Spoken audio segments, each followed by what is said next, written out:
Alors que les manifestations étaient interdites par les autorités militaires de Koulouba, elles ont repris ce jeudi 28 juillet 2022 à Conakry, la capitale, faisant un mort à l'issue des affrontements entre les manifestants et les forces de l'ordre, selon les organisateurs. Le Front National pour la Défense de la Constitution, le FNDC, la coalition des partis des syndicats et d'organisations de la société civile sont les instigateurs de cette mobilisation des populations qui s'insurgent contre la gestion unilatérale de la transition par la junte.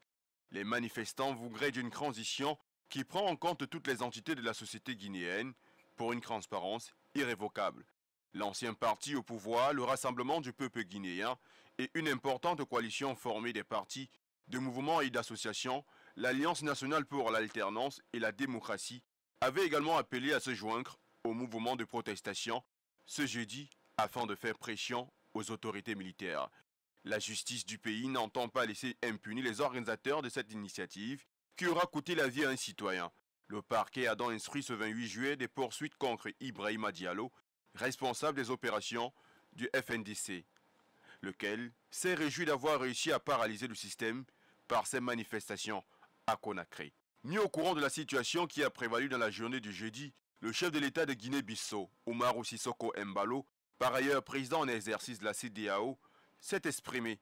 alors qu'il tenait une conférence de presse avec Emmanuel Macron en visite dans son pays. Il a donc assuré avoir convaincu le président Mamadi Doumbouya et ses collaborateurs à accélérer le retour à la démocratie qui se traduit par la tenue des élections dans un cadre transparent et crédible pour passer le pouvoir aux civils. Il a d'ailleurs été à Conakry avec le président de la commission de la CEDEAO pour faire comprendre à la junte militaire la décision du sommet du chef d'État selon laquelle la transition ne peut pas dépasser 24 mois.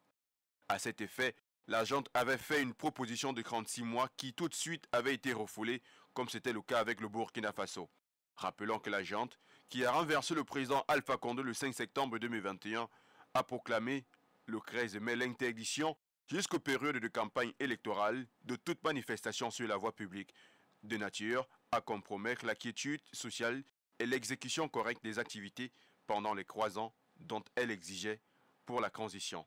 Étouffée, la classe politique et la société civile n'avaient pour alternative que cette manifestation qui a paralysé Conakry et fait un mort.